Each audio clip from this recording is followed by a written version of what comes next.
বিসমিল্লাহির রহমানির রহিম। হে জগতবাসী, আজ আমি আপনাদের সামনে একটি আলোচনা নিয়ে হাজির হইলাম। সেই আলোচনাটি হলো যে অবশ্যই সেই আলোচনাটি যেটি আপনাদের সামনে করব সেটি খুবই গুরুত্বপূর্ণ এবং মানুষের জীবন মৃত্যুর মুখ থেকে ফিরে আসবে ইনশাআল্লাহ। তো এই আলোচনাটি অবশ্যই একটু মনোযোগ দিয়ে শুনবেন, প্রত্যেকটি মানুষের কাজে লাগবে, কারণ এই কথাটি কোরআন দিয়ে বলা হবে, কোরআনের আয়াত দিয়ে বা কোরআনের সূরা দিয়ে বলা হবে ইনশাআল্লাহ। সেই কথাটি হলো, দেখুন, এই পৃথিবীতে দেখা গেছে কোনো নতুন দম্পতি বিয়ে শাদী করার পরে দেখা গেছে তার নতুন সংসার, তার একটা বাচ্চা হয়েছে। তো এরকম একটা দম্পতি জগতে চলতে গিয়ে শহরে, গ্রামে বা যে কোনো একটি জায়গায় এমন একটি বিপদগ্রস্ত হয়ে যায়, এমন একটি ঝামেলা লেগেছে, চতুর্দিকে বোমাবাজি হচ্ছে, গোলাগুলি হচ্ছে। তখন দেখা যায় এই লোকটি বাঁচতে চেয়েও বাঁচতে পারে না। তখন দেখা যায় আল্লাহকে কখনো দোষ দেওয়া যাবে না। আল্লাহ কিন্তু বলেছে, তোমরা সতর্ক হইবার জন্যে আমি আমার দোস্তর কাছে, আমি আমার রাসূলের কাছে আমি কোরআন নাজিল করেছি, এবং কোরআনের সূরা এবং কোরআনের কিছু আয়াত দ্বারা তোমরা নিজেকে সেভ করতে পারো, নিজেকে বাঁচিয়ে রাখতে পারো, কিন্তু তোমরা তা করো না। তো সেই কথাগুলো হলো, দেখুন, যখন আপনি, আমি বা কোনো নতুন দম্পতি বা কোনো অল্প বয়সের ছেলে বা বৃদ্ধ বা মধ্যবয়সী, অনেক মানুষই অনেক দিকে চলাফেরা করে, অনেক কিছু করে। এখন দেখা যায় একটি জায়গাতে আপনি গিয়েছেন, গিয়ে দেখেন গোলাগুলি, চতুর্দিক থেকে গুলি ছুটছে। এখান থেকে আপনি কি করে বাঁচবেন? তো এই জন্য আমি বলবো যে কোরআনের আইন যদি আমরা মানি, আল্লাহকে যদি বিশ্বাস করি, আল্লাহর কোরআনকে যদি বিশ্বাস করি, তাহলে কি করব? যে এরকম গোলাগুলির মধ্যে গুলি করেছে একজনকে, লেগেছে আরেকজনের শরীরে, আরেকজন বিদ্ধ হয়ে মারা গেছে। তো এরকম গোলাগুলির মধ্যে যদি আপনি পড়ে যান, তখন কি করবেন? তখন মৃত্যুবরণ করলেও কিন্তু আমরা আল্লাহর কাছে দোষী, এবং বেঁচে থাকতেও আল্লাহর কাছে দোষী।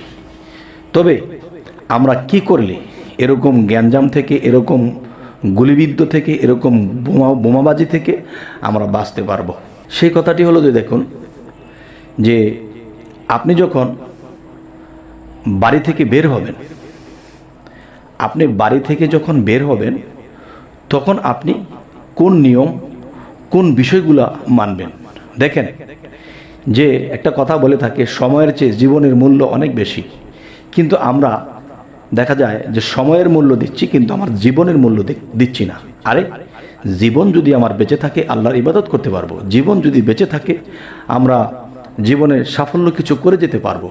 এখন দেখা যায় যে আমরা জীবন বাঁচানোর জন্য কোরআনের দিকে লক্ষ্য করি না, কোরআনের কিছু কিছু বিষয়ের দিকে আমরা লক্ষ্য করি না, যার ফলে অকালে আমাদের জীবন হারাতে হয়।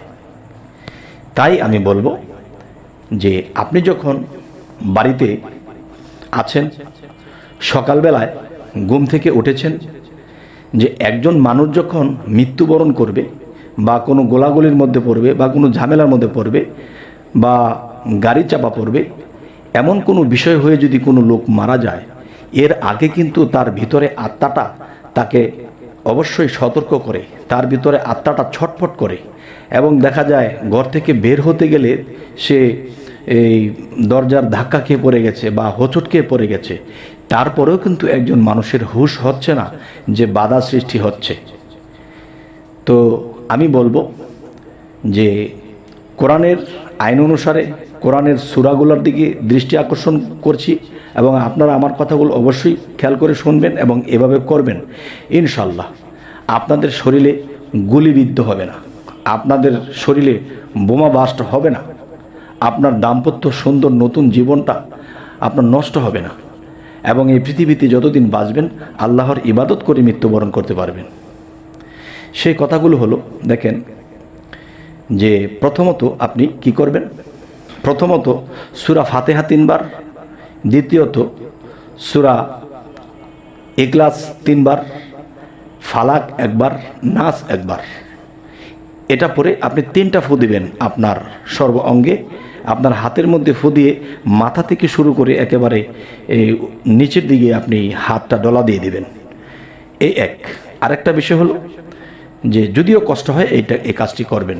যেমন আয়াতুল কুরসি 7 বার, আয়াতুল কুরসি 7 বার পরে আপনার নিজের বুকে আপনি ফু দিবেন এবং হাতের মধ্যে নিয়ে আপনার মাথা থেকে মোচন করে আপনি নিচের দিকে নামিয়ে দেবেন।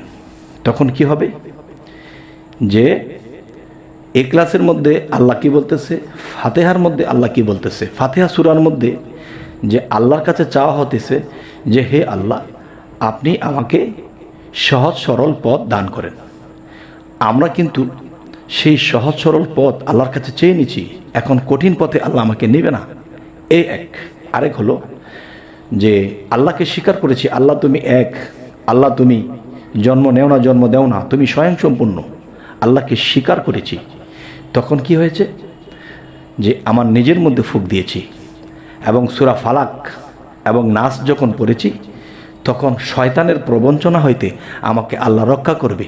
যেমন সূরা নাসের মধ্যে কয়েকটা শয়তানের কথা বলা হয়েছে, ইবলিস শয়তান, নাস শয়তান, এরপরে বিভিন্ন শয়তানের কথা সূরা নাস এবং ফালাক যখন আমরা পড়ব তখন মানুষ আমাকে কুদৃষ্টি করবে, মানুষ আমাকে শত্রামি করবে, মানুষ আমাকে গুলি করে দেবে, মানুষ আমাকে, তখন আল্লাহ সেই ইখলাস এবং ফাতিহার সূরা ফাতিহা এবং ইখলাস যে পড়েছি তখন সেটার যে একটা গুণ ক্ষমতা আল্লাহর বিশেষ পাওয়ার দেওয়া আছে, তখন এটার উচিলাতে আল্লাহ আমাকে রক্ষা করবেন। আরও একটি বিষয় রয়ে গেছে, সেটি হলো কি আয়াতুল কুরসি আপনি যখন 7 বার পাঠ করবেন, আর আল্লাহ কি বলেছে, যারা আমার আয়াতুল কুরসি পাঠ করে এবং নিজের মধ্যে ফুঁক দেয় এবং ফুঁক দেওয়ার পরে কি করবেন, যে পিছনে সেই 4টি ছুরা তো করেছেন, পরে নিজের মধ্যে ফুঁক দিয়েছেন এবং শেষে 7 বার যখন আপনি আয়াতুল কুরসি পাঠ করবেন তখন আল্লাহ কি বলেছে যে আয়াতুল কুরসি পড়ে 7 বার পরে যখন নিজের মধ্যে ফুঁক দেওয়া হয় তখন আল্লাহ কি বলেছে যে আমি রহমতের ফেরেশতা দ্বারা আমি তাকে হেফাজত করি। সুবহানাল্লাহ, সুবহানাল্লাহ, আলহামদুলিল্লাহ, যে আমি তাকে হেফাজত করি। তখন সে যদি কোনো গোলমালে পড়ে যায়, সে যদি কোনো ওরকম অস্ত্রর আঘাতের মধ্যে পড়ে যায়, তখন আল্লাহ সেই রহমতের ফেরেশতা দ্বারা আপনাকে হেফাজত করবে। আলহামদুলিল্লাহ। হে জগতবাসী, আজকের এই আলোচনাটি আমার জন্য খুবই গুরুত্বপূর্ণ, তবে আপনাদের কাছেও গুরুত্বপূর্ণ ইনশাল্লাহ। আচ্ছা, আরও একটি বিষয় হলো কি, আপনি যখন ঘর থেকে বের হয়ে যাবেন তখন কি হবে, তখন আপনি দাঁড়িয়ে যে আছেন অবশ্যই শরীরটা পবিত্র থাকতে হবে। আপনি কেবলামুখী হয়ে সরাসরি একটা সেজদা দিবেন, কোনো রুকু নয়, সরাসরি একটা সেজদা দিবেন।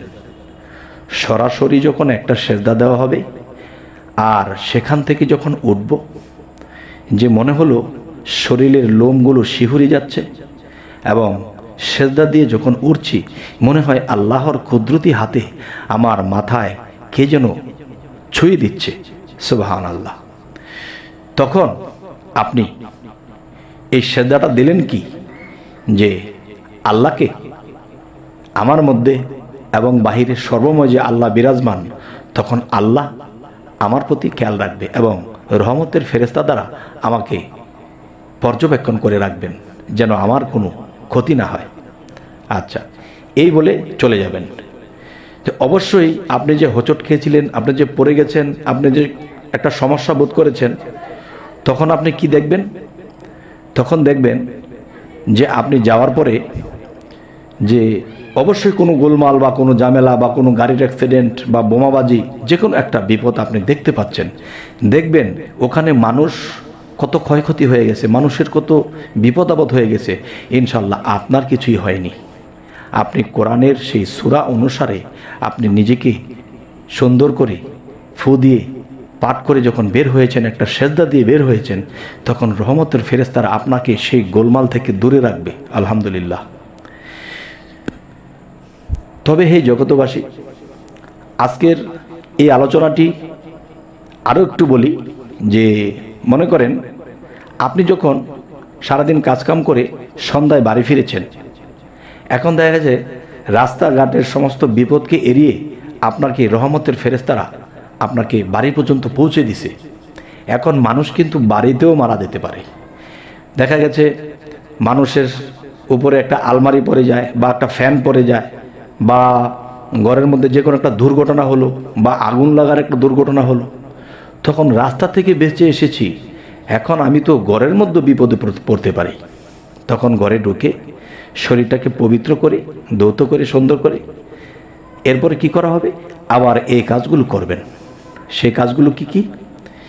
যে সূরা ফাতিহা 3 বার, সূরা ইখলাস 3 বার, ফালাক 1 বার, নাস 1 বার, পরে আবার হাতের মধ্যে ফুঁক দিয়ে মাথা থেকে শুরু করে নিচের দিকে মুছিয়ে ফেলবেন। এরপর আবার 7 বার আয়াতুল কুরসি পাঠ করবেন। 7 বার আয়াতুল কুরসি যখন পাঠ করবেন, তখন দেখা যায় ভাগ্যক্রমে বা যে কোনোভাবেই হোক আপনার একটা বিপদ লিখে রেখেছেন আল্লাহ, যে আপনার ঘরের মধ্যে হয়তো আগুন লাগতে পারে, আপনার ঘরের মধ্যে হয়তো কোনো বিপদ ঘটতে পারে, জীবন নাশ হতে পারে। তখন আপনি যখন এই কাজটি করে আবারও ঘরের মধ্যে বসবাস করছেন, থাকতেছেন, তখন দেখা যায় যে এরকম একটা দুর্ঘটনা এসেছে, তখন দেখবেন যে ওখান থেকে আল্লাহ আপনাকে হেফাজত করবে এই কাজগুলো করার কারণে। তবে হে জগতবাসী, আজকে এই আলোচনাটি কেন করলাম? আজকে মনে পড়ল যে আমার চোখের সামনে এরকম বিপদগ্রস্ত হয়েছিল, আর দেখা যায় অনেক মানুষ এরকম মারা গেল। এখন আমি এই কথাটি এ কারণেই বললাম যে আমি আমার বাসা থেকে আমি এই নিয়মটি করে বের হয়েছিলাম, আমার সামনে দিয়ে এই লোকগুলি আমার আগে চলে গেল, গিয়ে তারা মারা পড়ে গেল, মরে গেল, বা গাড়ি চাপা পড়লো, একটা কিছু হলো, কিন্তু আমাকে আল্লাহ সেখান থেকে হেফাজত করে এনেছে। আলহামদুলিল্লাহ, আল্লাহর কাছে লাখো কোটি শুকরিয়া। তবে হে জগতবাসী, এই কথাগুলো ভাবতে গেলে চোখে পানি এসে যায় যে আল্লাহর যে কত দয়া, আর আল্লাহর দয়া নিতে আমরা শিখলাম না। এই হলো আমাদের একটা পোড়া কপাল। যাই হোক, আজকের এই আলোচনা অবশ্যই স্মরণ রাখবেন আর এভাবে চলবেন। আশা করব সেই বিপদগ্রস্ত থেকে আল্লাহ আপনাকে রহমতের ফেরেশতা দ্বারা রক্ষা করবেন।